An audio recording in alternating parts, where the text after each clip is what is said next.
Hello friends, இப்போ என்ன சமையல் பார்ப்போம்னா வெந்தய குழம்பு தான் வைக்க போகிறோம். வாங்க எப்படி செய்கிறதுன்னு பார்க்கலாம்.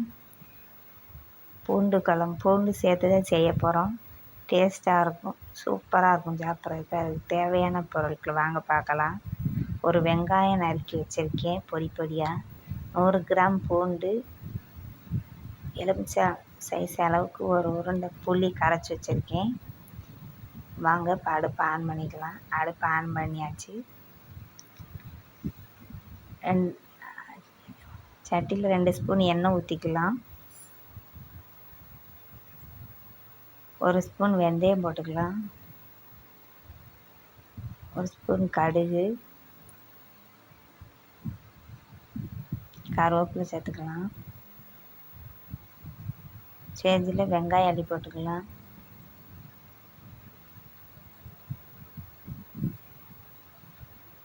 வெங்காயம் அள்ளி போட்டாச்சு பாருங்க. நல்லா வதக்கிக்கோங்க. பூண்டு குழம்புக்கு வெங்காயம் நல்லா வதங்கினா தான் டேஸ்ட்டாக இருக்கும். ஸ்லிம்லேயே வச்சு வதக்குங்க, கறியிடாமல். வெங்காயம் வதங்கிடுச்சு. இது கூட பூண்டு சேர்த்துக்கலாம்.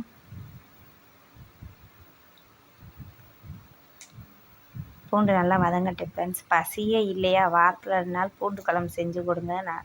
நல்லாயிருக்கும், டேஸ்ட்டாகவும் இருக்கும், உடம்பு ஹெல்த்தியாகவும் இருக்கும்.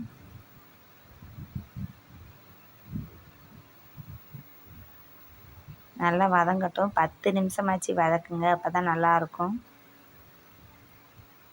பூண்டு நல்லா வதங்கினா தான் வாசமாக இருக்கும், சாப்பிட்றதுக்கு டேஸ்ட்டாக இருக்கும்.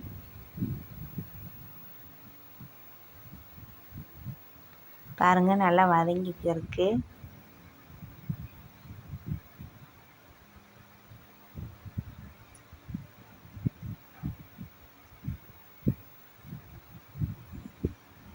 அவ்வளோதான் ஃப்ரெண்ட்ஸ், நல்லா வதங்கிடுச்சு பாருங்கள்.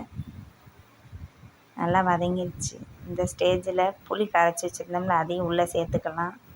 2 ஸ்பூன் மசாலா பொடியும் புளியிலே கலக்கி உள்ளே ஊற்றிடுங்க. மசாலா பொருளுக்கு அரைச்சி வச்சுருக்கேன்.